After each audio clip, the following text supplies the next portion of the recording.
Good morning, good evening, and good afternoon to my Libra's ascendant sun, moon, or stellium, which is a bunch of planets in Libra. And this is the rest of February for you. Now we are on Saturn day, but this is a Venus hour. And the ascendant is ruled by the sun, which is in the seventh house as per the time for this airing. Hello, you. And if we talk about Venus ascendant. Yes, okay. And the shout out for today is to Hello Astro for her Venus in Taurus material. So I'm gonna have me a little sniff while I talk about this episode. So this is the oil. Yeah. Which I really love the smell of it. And the midheaven is ruled by Venus, which is in Taurus 12 degrees, and Venus herself in the 22nd degree of Capricorn. So, Libras. Well, for you, February. February, if I want to summarize February, is rather easy. It's mainly Aquarius and then some Pisces. So your Aquarius house is getting a tremendous amount of attention. And this is where one by one the planets are already there, and more are going to join them. And this is happening in your fifth house. Okay, so planets, the stellium is evacuating from your fourth house. It's time to say goodbye to the quarrels, the fights, the joys, the laughter, and the annoyance of having a bunch of planets in your fourth house. And now they're getting one by one to your fifth. So if you've been thinking lately, why don't I get time to do something that I really enjoy? Then now it's like, watch what you wish for, because you're going to have a month full of that. Fifth house is children, romance, gambling. So you can understand how romance and children are to do with gambling, of course. It's the greatest gamble of our lives, probably. And I used to say that the greatest trust bringing a child to the world is to having the greatest trust in the universe. So this is true to that. And said the girl who manifested trust with her menstrual blood upon the Pluto ingress. Okay. Okay. Some realizations. While I'm saying this is also your creative projects. It's what you do for fun. And so when we have a bunch of planets all coming to transit and join and have a little bit of a party in your fifth house, it means that this is very hectic, creative life that you're having right now. Not only that, Pluto is already in your fifth house for, except for September to November this year, for some good 20 years. Okay, so you're going to be incredibly creative, and you're going to definitely be exploring. You might be even obsessively creative as well. And so you want to take it to creativity rather than just romance, because with Pluto, it's very intense, you know. Of course, it's very likely that that will occur as well, but you want to think about your romance as creativity and fertility boost.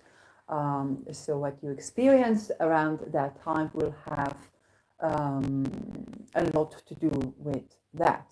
So now let's talk about the details of this. So right now, the sun is in 21 degrees in your fifth house, and she is applying to sextile Aries. Okay, while Venus is applying to square Aries, But as I'm honoring Venus, I'm also honoring Aries. And the good thing about the Sun sextiling Aries and applying to Deneb Algedy while doing so is that you get to enjoy the proximity to the greater wealth redistributionist planet, fixed star,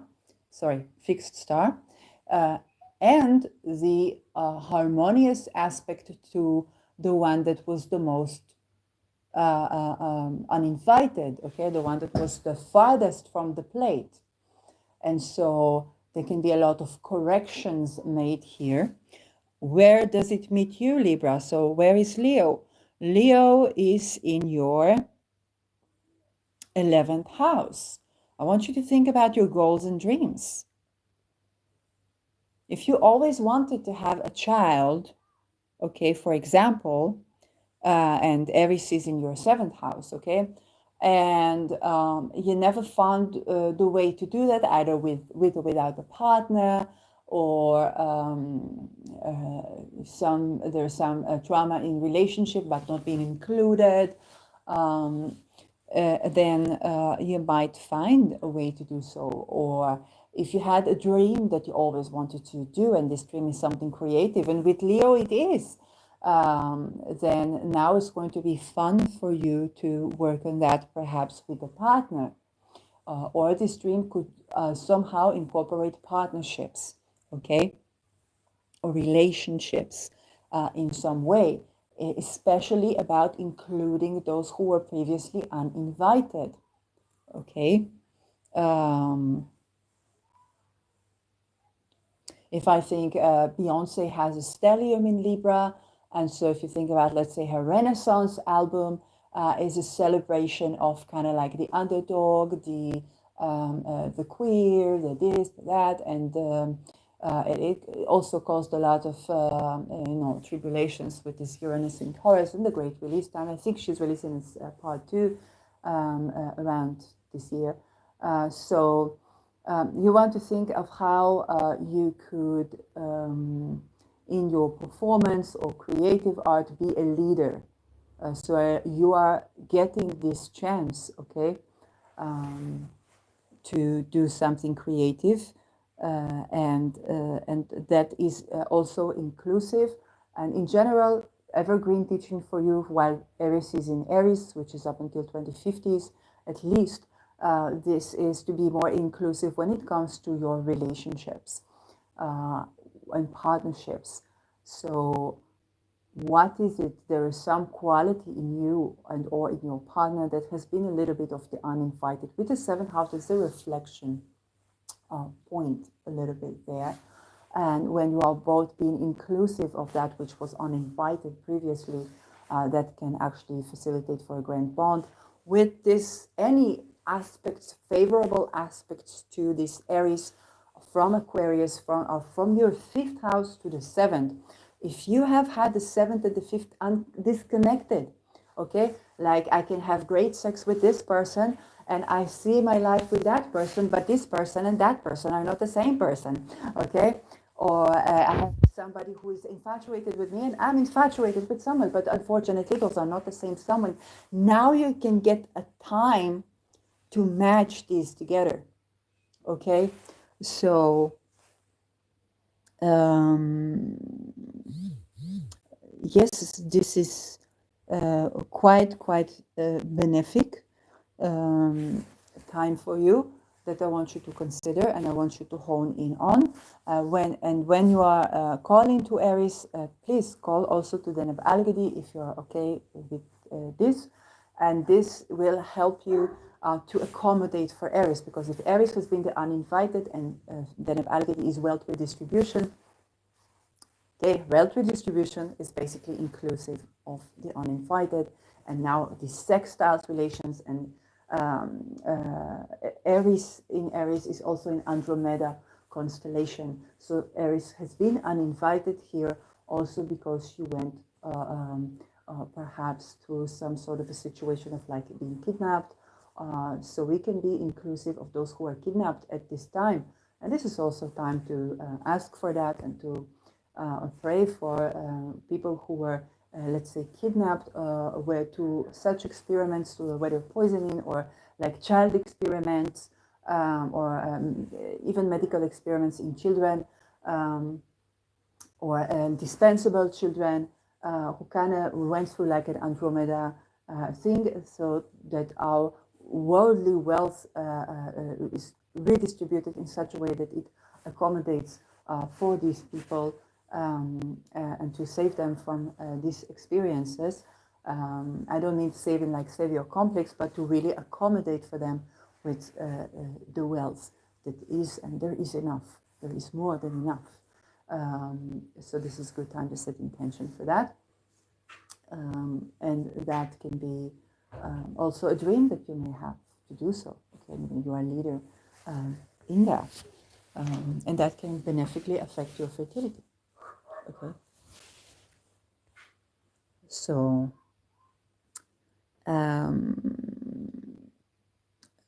the next up in terms of the ingresses will be Mars. But before I will address Mars, February 10th is today. We had the new moon in your 5th house. So plenty of eurekas. Probably even listening to me right now is for you a big eureka. Okay, it's like you haven't been expecting this, but February 11th, which is tomorrow, Sedna ingresses into Gemini. So somewhere between today and tomorrow, Sedna ingresses to Gemini. And so here, because honoring Sedna directly is so unfamiliar to anybody who's not Inuk or Inuit, then I would facilitate it with the traditional planets and ask for Mercury Gemini, okay? And so if you have a Mercury that is more or less okay aspected, then you might want to call in a Mercury Gemini. Or if you are very experimental, also if not, I have Chiron natally in Gemini, but I still, the very first talisman that I ordered from Sphere and Santi was the Mercury talisman in Gemini. And you might want to hone in on this energy and to ask to remediate the Sedna effect and be guided. What can you do? Okay, if you're as experimental as me, you can also honor Sedna on a Gemini night or day. We are very close to a Gemini night right now, so this is where you might want to learn about Inuit culture, honor Inuit culture, learn about the Sedna myth, and do things that are related to Sedna. Mercury also rules trade, so perhaps buying products from Inuit people can be, supporting indigenous communities and honoring Sedna in that way. Sedna is also a story of betrayal, and Gemini's children, or transportation, or trade. So people who have been betrayed in those regards, or children, so to help them can be great Sedna remediation. Gemini for you is, in the 9th house. Okay, so Gemini in the 9th house for you. Those themes can be affecting your worldview. And so because this is happening tomorrow, and I think this is wonderful, good ingress, it's going to be a little bit major. 9th house is your belief, your worldview, your philosophy, your teachers and gurus, you as a teacher, academia, academic structures for you, academia, or the funding behind academia, children in academia, or international thing to do with children and transport and so on and so forth. If you're scheduled to travel on this day, well, what can I say right now other than paying reverence to Sedna, paying reverence to Mercury? Protective in travel. Yes, I think it's difficult for me to say on the spot. I'm also not an expert in this.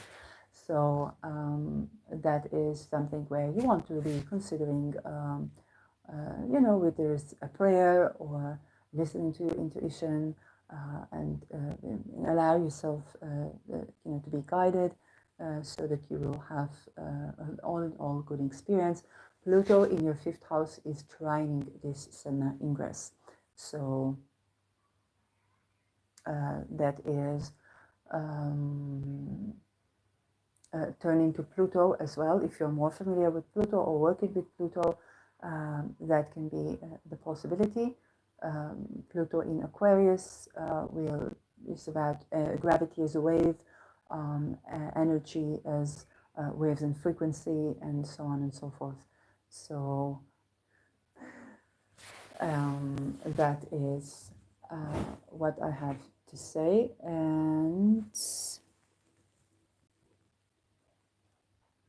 yeah,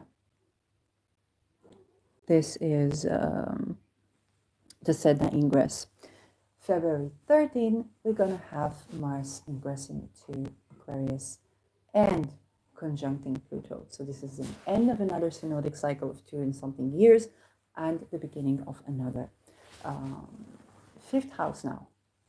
Okay, so this is fifth house, and this is where you want to be. Okay, the conjunction, first of all, it is a hard aspect. It's a very transformative aspect, and it rules your seventh house. Mars rules your seventh house and your second house. If there are any issues around your possessions and partnership, love is possession, ownership in relations, all types of ownership. Okay, it doesn't have to mean like a power exchange kinky relationship. It can be also being possessive of your partner, or your partner being possessive about you. Values in relationships. Mars' conflicts as well, and arguments around those topics. How I make my money, how I spend my money, and relationships. Okay, so your partner, you're one of those ascendants, so like Pisces ascendant, where your seventh house partner, a committed partner or business partner, is also representative of your values. And there is a danger that you can see each other as possessions. Okay, you're more likely to say my husband, my wife, and want to be called that way as a value. And this is where it comes to the fifth house. Okay, so there is a big transformation there.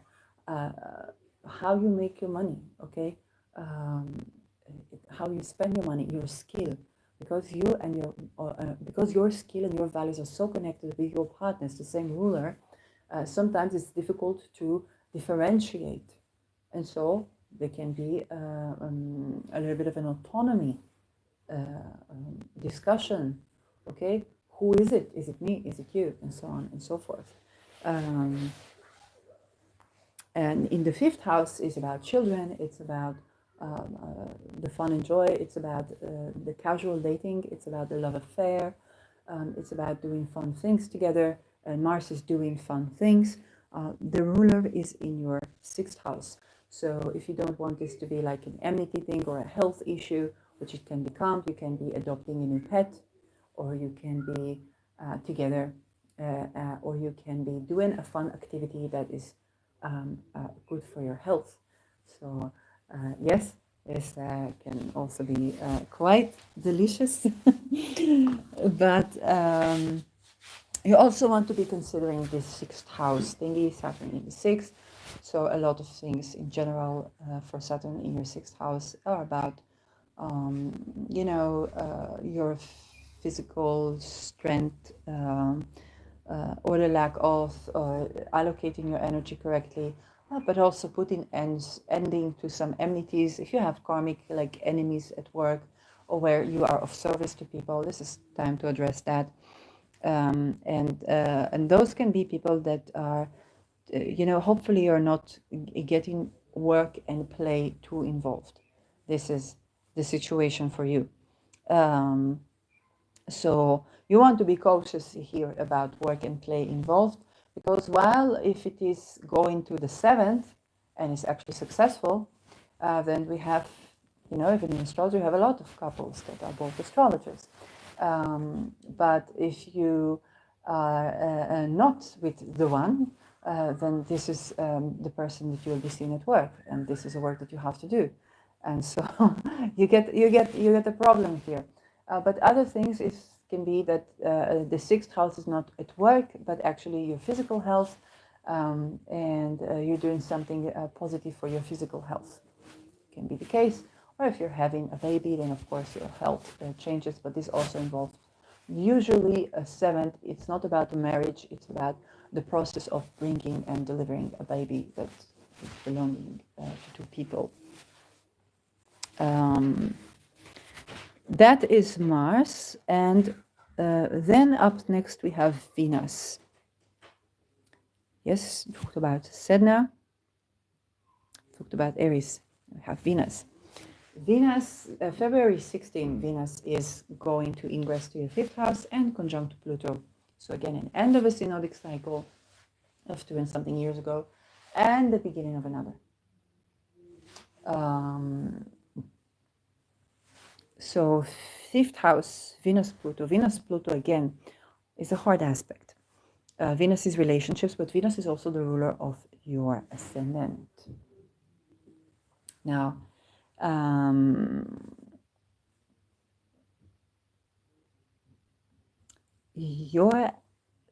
this is you being transformed by a creative endeavor. It can also mean that you're trying to do something to actually take your mind away, from what are you taking your mind away from? And this is 8th house issues. So trying to take my mind away from traumas. This is how I became more serious about astrology. I just was taking my vitamins back then, no longer taking them, to study astrology more seriously as kind of like a hobby. And then I was taking these vitamins, and I began to process my traumas. So just literally, yes. And so that can be a little bit of the case with you here. You want to do, hey, I'll just do something creative for fun, and then you begin to process your traumas and be transformed. Venus, Aquarius in general is a sign that gives you solutions quite easily, and I thank Lada for that, because Pluto in Capricorn, and this is Lada, is about doing the same thing over and over until you get an expert at it. And Pluto is, the key word was gaslighting, okay? But Pluto in Aquarius is different issues. It's like, okay, I have this, it's an air sign. I have this, I tend to this, next stop. I have this, I tend to this, next stop. This is why it's also scientific evolution type of transit every 300 years. And so I guess we found the predictor, the best marker for scientific revolutions actually in astrology. So philosophy and history of science. There's an argument. And now you want to be relieved a little bit that whatever transformation or big deal that is arising as you just try to do something fun is going to be relatively easily resolved than when Pluto was in Capricorn. Okay, when you had the Venus conjunctions to Pluto in Capricorn, they were way more intense and annoying, because it's like, okay, we got through that step in those billion steps, and we have a billion steps to go. It was like, okay, we tackled that one. Okay, there are more things to tackle, but the solutions are coming easier, and you can be feeling relieved. Way more than just like, oh, let's celebrate this one step that we made. We managed to clean one plate of the 100 that's in the sink today. Okay, that was Pluto in Aquarius, in Capricorn. So this is my relief point to you about this. All in all, Venus, it also means that when Venus transits your 5th house, you hear a lot of people like, hey, there's great romance, people are hitting on me, I hit on people, and we do fun stuff. And you're like, I just run into a bunch of traumas that I completely swept under the rug, and now I have to face them every time I try to date someone, or just like be fertile or romantic or whatnot. And first of all, an evergreen teaching to you. This is the inherent structure of the Venus transit through your fifth house. Okay, so no casual sex for you, honey. not in this transit, maybe in other transits, but because it is an air sign, but a fixed sign. So this is not because you're doing it wrong. It's because Venus is also ruling the eighth house. So when you come to have some fun and romance, poof, it's like, oh, there's this traumatic process, but also things resolve themselves. Okay, you get eurekas, you get solutions, you get you get the ways to tackle that and move on. Way more than if you would be like Capricorn fifth house. So it doesn't mean that Capricorns do not manage to get to its words and are greatly rewarded in the end, but there is a process. Now let's talk about the Venus-Mars conjunction, 6 degrees Aquarius, and this is happening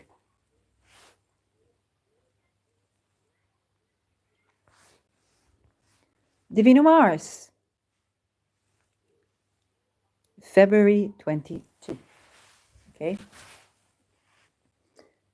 And again, your fifth house is lit. A little bit of an opposition here with the moon in your 11th. And the T-square with Jupiter is supposed to be resolved with this Mars. And this tells me that, well, in the fifth house, there is, it's kind of like sexual tension and spark. Okay? Because it is just what it is.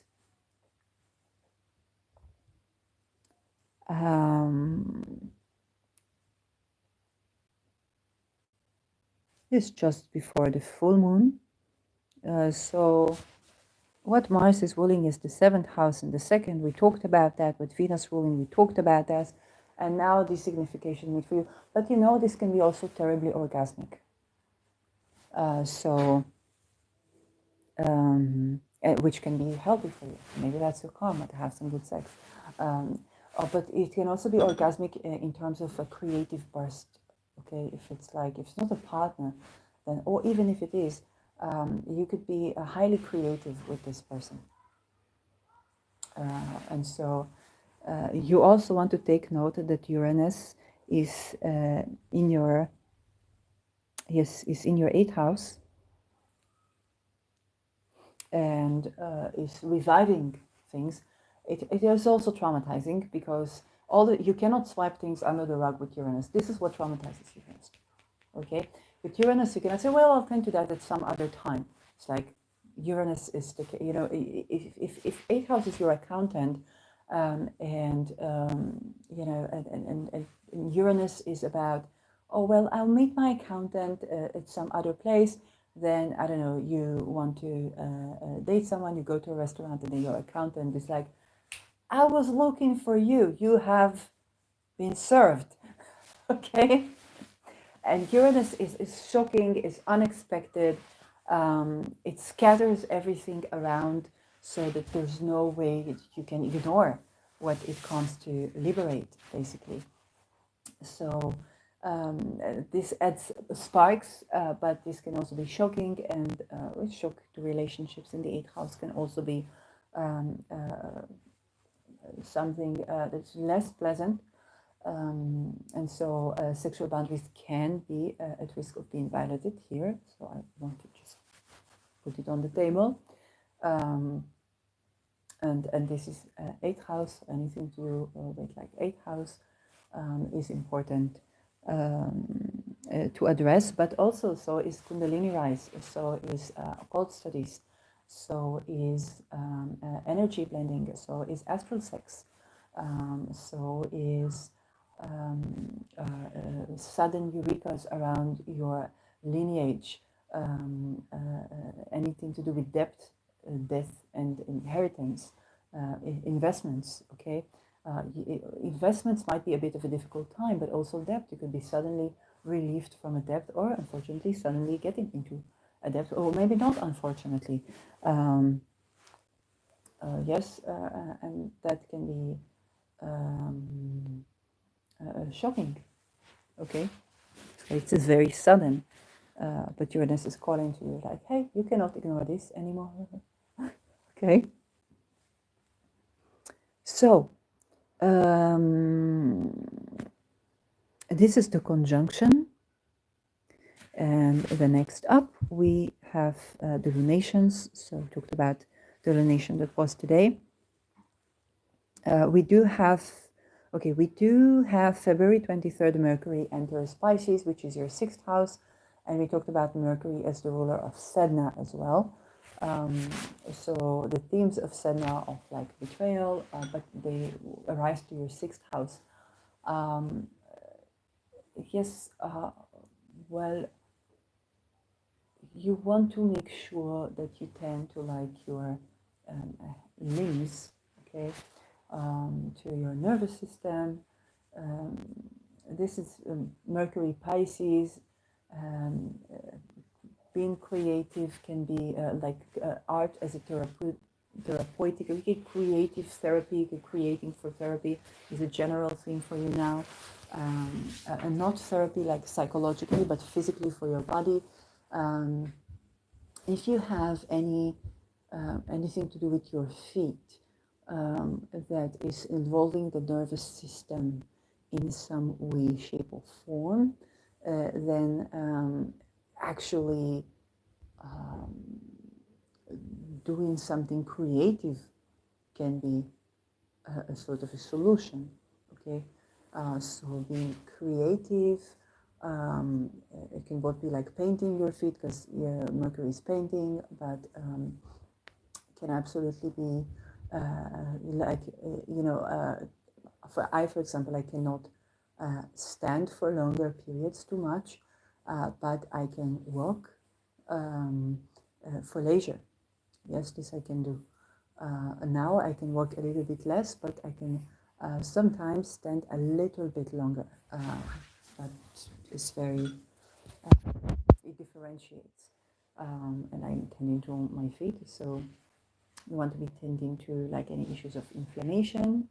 Why did I say? Oh, because Mars is going to be like from the 5th to the 6th, but also inflammation to do with the nervous system. Yes, but indirectly.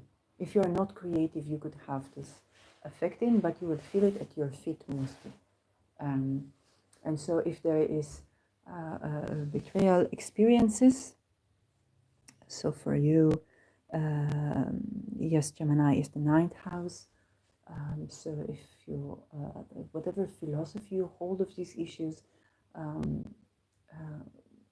or can be a part of what you experience on a physical level here. But again, it's not like the cliche or like change your beliefs and it can simply be like learning more about sadhana and stuff like that. Can spark your imagination, or being creative can spark your imagination, and that is kind of like what you're fated to do right now. So those are other perspectives to look at this issue.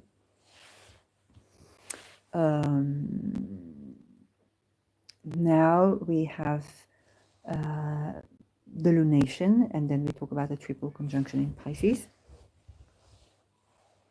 And so 25th of February, we have a full moon in Virgo, which means that, 24th, depending on where you are on the planet, 24th of February, full moon in Virgo.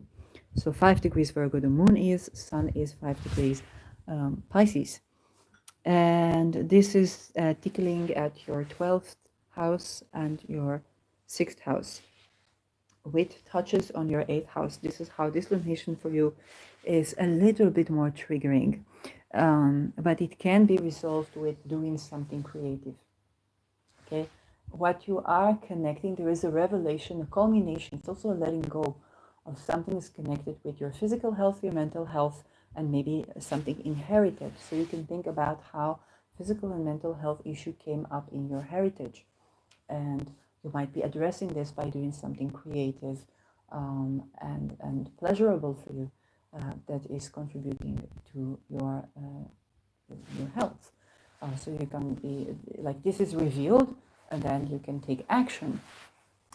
So this can actually be even supportive for you, but this is a little bit of a crisis because the houses triggered are houses to do with death, ailment, rebirth, but we don't know that we don't know the 12th house, hidden enemies, open enemies.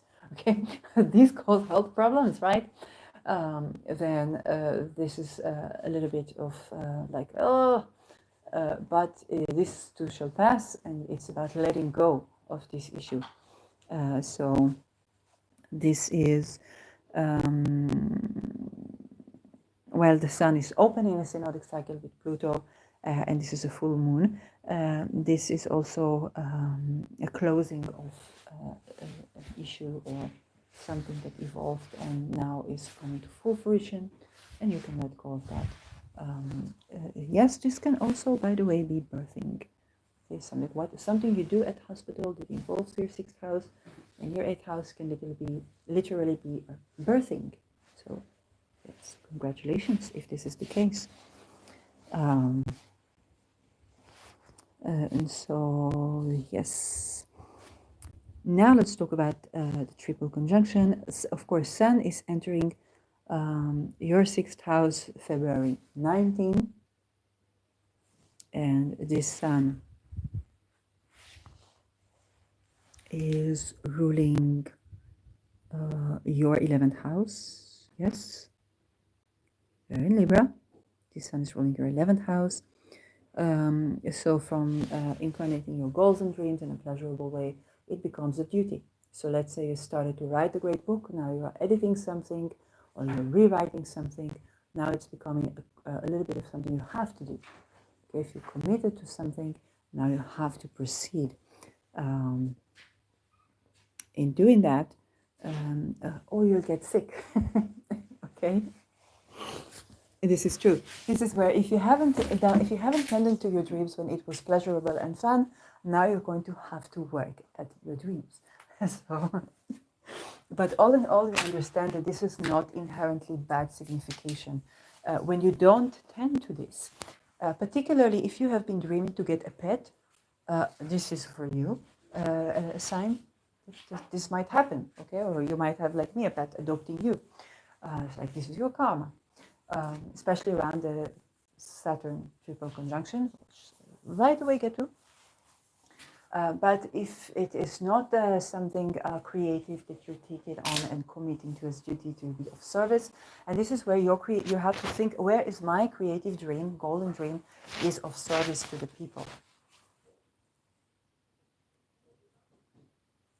Because right now, you need to have this understanding, because you're going to feel like, oh, I have to get up, I have to do this, I have to do that. And not only that, the ruler Jupiter is in your 8th house. So you get to work and it's traumatizing. It's like, no, I remember this episode, I remember that episode, I remember this, or that. Okay? Or you may have had a baby and now it's like, well, it needs to eat. Okay. So what might help you is basically remembering where incarnating your dream is now a service to others. I had a business that I was working for when I was after the Me Too. So instead of rape culture, I cultivated pleasure culture. Now you can imagine that the person that's been through sexual boundary violation has no clue what is pleasurable for them right now, and doesn't know how to go about this. So I began I took a course, and then I began to, there was an open opportunity for me to work in selling this course. And I was like, this is great. But I was a very easy customer. And you didn't have to sell me on the idea, but actually to like play down the thing. And so I began to work at service, and of course it's very different to the ideal of this pleasure culture, but the actual work is you talking to people about their traumas, they're triggering your traumas. You just recently got off a Meet 2 episode. And the owner of this business, when she talked about her own challenges, she said, well, I think about marketing. I used to hate marketing, and I was a marketing person. And she said, I used to hate marketing, but I think about how my business, how my skill, how what I have, my teachings are of service to the people. And so I get connected with that, and this allows me to do the work that I used to hate. And so I fall in love with marketing. You might have such a dilemma, especially as Mercury triple conjuncts with Saturn, which is exactly my next and last topic for this episode. So let's go to the triple conjunction 28. Mercury, Saturn, Sun, meeting in 9 degrees Pisces, your 6th house. Okay, Sun ruling your goals and dreams, allies and frenemies. Saturn ruling your home and pleasure, or your home, your house, your upbringing, and your children, your home life and your romantic life. Okay, and Mercury ruling your bedroom and your worldview. Okay, but also Saturn. Okay, the themes of betrayal. So, themes of betrayal in your worldview and your bedroom life that you didn't know you have. Think about the fantasy that you only have. Let's say you date a partner and there's like, oh, I have this fantasy. Where is it even coming from? Is it mine? Is it theirs? This can be 12th house. And the structure of your upbringing, very housing and or motherland is also 4th house. One of your elders' perspective, religion, or debt, kind of like karmic debt, and your pleasure life, what you do for fun. All of these meet together with your goals and dreams. So the opportunity, first of all, there's a great closure, but this may involve a theme of betrayal, okay? And the theme of betrayal is relatively new, okay? So there's a great closure, but also a great opening of a synodic cycle. Surely some of the astrologers will do when was the last triple conjunction of Sun, Mercury, and Saturn? I don't know. It's worth an episode. So I cannot tell you. Maybe you want to do it if you're an astrologer. So here I am allocating assignments to people. 6th house, Leo. So this triple conjunction is also a great beginning. And 3 planets come together to meet and start something new. And of course, this is happening in your 6th house. So what we don't want is to be is potent new enemies that can involve your bedroom and your romance, okay? What we, yes, don't want this to be is an ailment that affects your ability to enjoy in the bedroom with a lover. What we do want this to be is addressing those themes of betrayals and seeing the opportunity to tend to that, to tend to issues of our upbringing and our early childhood, so that we can overcome these betrayals and open a new place for joy. Another thing, if you think about on a mundane level, you think about all the who CB, it's kind of like CBD, but without the having something to eat later. I could not be more accurate. And they are thinking to kill animals, to kill pets because of environmental issues. So So yes, it's like the environment is not good for the environment. And so that can be,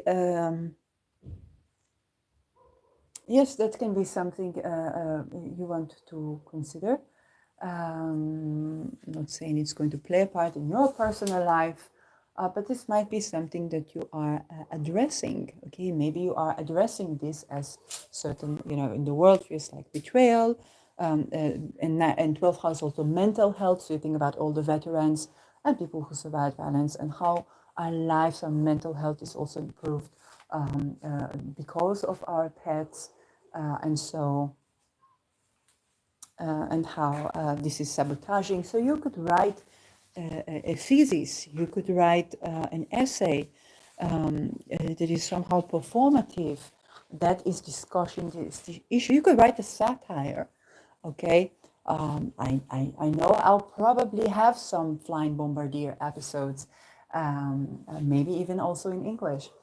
So you could be writing a satire, okay? Mercury is jokes, Saturn is something you commit to, Sun is entertainment, and so you could be called in to write a satire about how these worldviews on an ecosystem in the city are affecting pets and wanting to kill pets because of so and so, and through the joke, through the satire, start your position. Okay, that can be a cycle for you, and that could be important for your mental health, for your physical health, and it's also by tending to your dreams. Okay, I can definitely say that both sugar-free lemonade, when I was in academia, put me too, and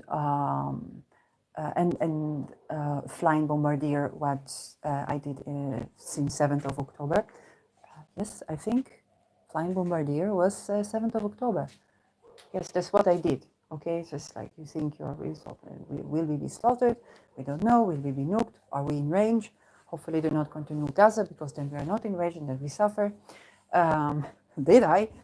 So, and so what do you have to do but to write a satire, which is how Flying Bombardier came about. I think Flying Bombardier began before the 7th of October. Yes, it began before the 7th of October. Yes or no? I don't know. I don't remember. But this was, you can see how this was like, Shirley, what about what? And my mom in the background, when will you write the book? And everybody, when will you write? When you're writing the book, it's like, who's reading? Who's paying for that? And then came Flying. First of all, then came Sugar-Free Lemonade. It's that old. It's 2017 old. And then the war was like write for your life. Yes, and then of course what comes in a satire? Everything. Everything. And then my mom was like, "It's good. You're writing. You're writing. You're writing." And so I started to tell, "What am I writing?" And she's like, "No, then don't write." Are you talking about this? No. So good that she doesn't have Facebook. So.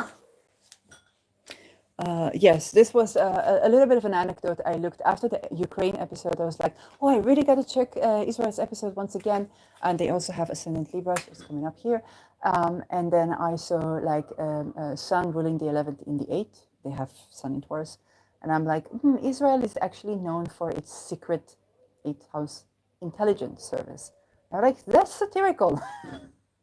I never thought about this before, but it's something so weird to be known for. Okay, like the Mossad and stuff. So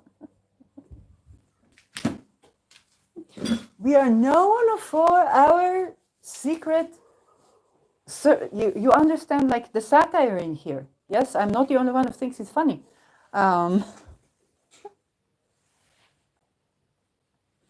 So this is true. Yes, this is the triple conjunction. And of course, yes, we have, it's not enough. We're not done with you. Chiron Rahu conjunction in your 7th house. So Chiron Rahu in your 7th house, Rahu is like We haven't been there before. We're really excited to go. This is the promised land. Let's go and see the promised land. And so the promised land, of course, is a land where either it has already people and you're like, well, get them away. It's like, what do you mean get them away? Just a little bit of a, get them. This is the promised land, but there are people here, okay? Or it has no infrastructure, nor clear water sources, or anything like that. It's like, this is the promised land. And I was like, yes, this is the promised land, but you are meant to be here. And that was the best marketing that we could come about. And so with Aries, it's like, I want to be free. I want to be free. Or here, I want to be in a relationship. Okay? I really want to be in a relationship. And Chiron is a wound. But the way Chiron is a wound, it is a wounded healer that tends to the wound. And so you will find out that when you say, I will tend to that wound, that relationship wound. Okay? And I had Chiron conjuncting my ascendant with Ketu in transit. This is where the Me Too event happened. And I was literally trying to tend to my relationship issues and to my identity issues and stuff like that. So the identity therapist was trying to unalive me later. And the relationship coaching was basically putting on, it's very, very informative, but it was a satirical situation where you're dealing with the person who clearly, whether intentionally or not, gaslights you. And you're like, well, men are not speaking in omens, so I should not interpret in between his words. Okay, and so this is Chiron. You're presented with a lot of assistance, but you have to, it's like a Swiss cheese, and you have to make your way into it. Okay, if somebody is gaslighting you and you're thinking about, if you would put a camera in the room, what would the camera see? And you have a hidden level of analysis, that's energy. Then it's like, well, not very much. This is the nature of gaslighting. Okay, and so that was what we dealt with at the time of Pluto Capricorn. But for you, it can be some sort of a case where I want to tend to my relationship issues. I want to tend to my commitment issues. I want to date people. I want to get to know people. And then you're meant to do this. Okay, you are meant to do this. But you also are going on a journey where you have to build a motherland. You have to build the relationship that is good for you. And there can be not ideation and devaluation as in like Neptune journey, but there can be definitely where you have an obsession to this thing, and then you meet this obsession. You understand this is not like the heal all of your life. When we are in a relationship, we still have our own life to tend to. And if this life is good, then relationship can be good. If this life is good and relationship is not good, then we need to see. Maybe we need to make sure that we can both be and be with and be appreciated by our partner, both when we are not doing so well and then when we are shining. So we need all weather, the love for all seasons, so to speak. So you might want to tend to that. And there is a wound there. So you're like, okay, let's solve this wound. And everything you hear is like Swiss cheese. Okay. Even what I say, you might listen to my episodes. They can be of great help, but they can also be misleading. Not because I am intentionally misleading, but because if it's a Chiron issue, okay, and the Chiron Rahu is about trying and trying again and trying again, and it's about the very essence of the Chiron wound is that you are creating your own healing, and I inherently cannot fill in for that place, especially in Aries. So yes, and in many ways it can mean you are your own medicine. So yeah.